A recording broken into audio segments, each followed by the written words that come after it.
So in this video, we are going to learn how to launch the Windows server.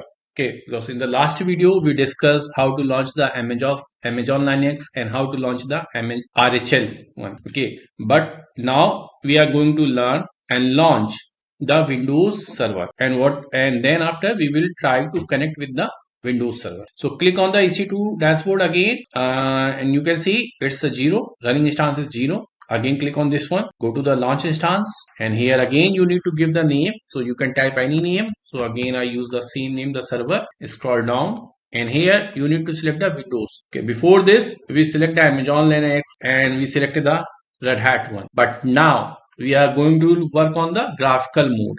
Okay, so click on the Windows server, Microsoft Windows, and then after you will get the different kind of the flavor or the version. But right now we are able to use only Microsoft Windows Server 2022 base one. This is a free tier eligible image. If you want to change this one, so click on here, and then you can go with the core base, 2019 base, 2020 core base. But okay, so this one is the most common, and you will get all the feature in this one, 2022 base one. So select this one and then scroll down. So it's a T2.micro, no need to change this one. Okay, because we are working in a free tier mode, so you are eligible to use this one only, T2.micro. And here you need to create a new key pair. Okay, click on the create a new key pair and give any name. So my name is like, I'm going to give the Windows key. Okay, and click on the create a key pair, and then scroll down. No need to change anything in this one. See, in the Linux we are using the SSH protocol. In the Windows we are using the RDP protocol, remote desktop processor call. Okay, so RDP is used for the remote graphical one. If you want to access your server in a graphical way, then you need to enable the RDP. Okay, scroll down and then launch instance. So these are the detail. It will take around 2 to 3 minutes, and then after you are able to log in, or you are able to connect with your server. So you can see this is my Windows one. The status is pending. Okay, so and the status check is hyphen is there. So you need to wait to change the status from hyphen to running, and then after we will connect with this EC2. Okay, so just wait 2 or 3 minutes, and then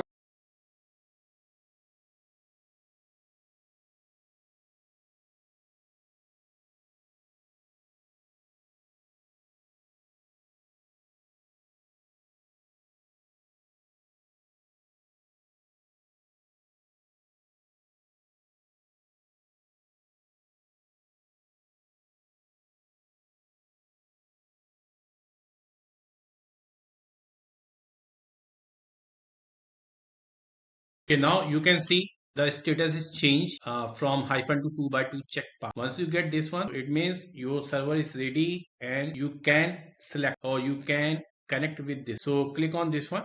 I want to connect with this server. This is my window. Click on this one, and then after here we have a connect button. Click on this button, and now you can see we have a 3 of the session manager, RDP client, and the EC2. So right now we are going to use the RDP client. Okay, because during the launching process we select the RDP in the security. Okay, so we need to click on the RDP client, and here after this one you will get this of download the remote desktop file. Okay, so click on this one and download the remote desktop file. I already downloaded. Do one once again I'm going to download, so click on this, so it will automatically download server.rd.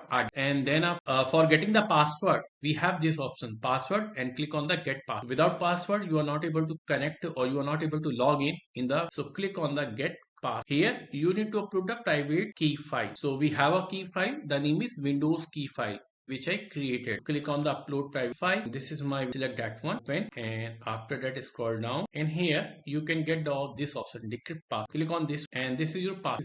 Copy this one, and once you log in, then you can change your login path. But the very first time you need to use this one. So for this, just copy, and after copy this password, open this file, the server ID. Click on the open button. Now this is your server IP address. This is your public server IP. Click on the connect button, and now it will ask you the pass. So you already you have copied the password from this portal. Paste here your password which you copied and click on OK button. Now system is going to connect with your Windows server. Yes, and then configuring the okay, you can see it's going to design or configure your remote desktop Windows. Hardly it will take only 20 to 30 seconds to configure all, and it is similar to your Windows. Easily you can install or you can use the different kind of software. Now you can see connected. You can open the my computer as well. See, this is my server. You can go on the this piece server drive, and now you can check the details. Host name this one, instance ID is this one, private IP it is this, public IP it is this, instance size t2.microBT, architecture AMD, total memory is 1. Okay, so this is my Windows server desktop. If I minimize this one, this is my laptop. Okay, this one I have, and if I click on this one, so I got this is my Windows server desktop. So as per your requirement, you can install the software, you can add more hard drive. Okay, so this is a process to launch or to connect your Windows server.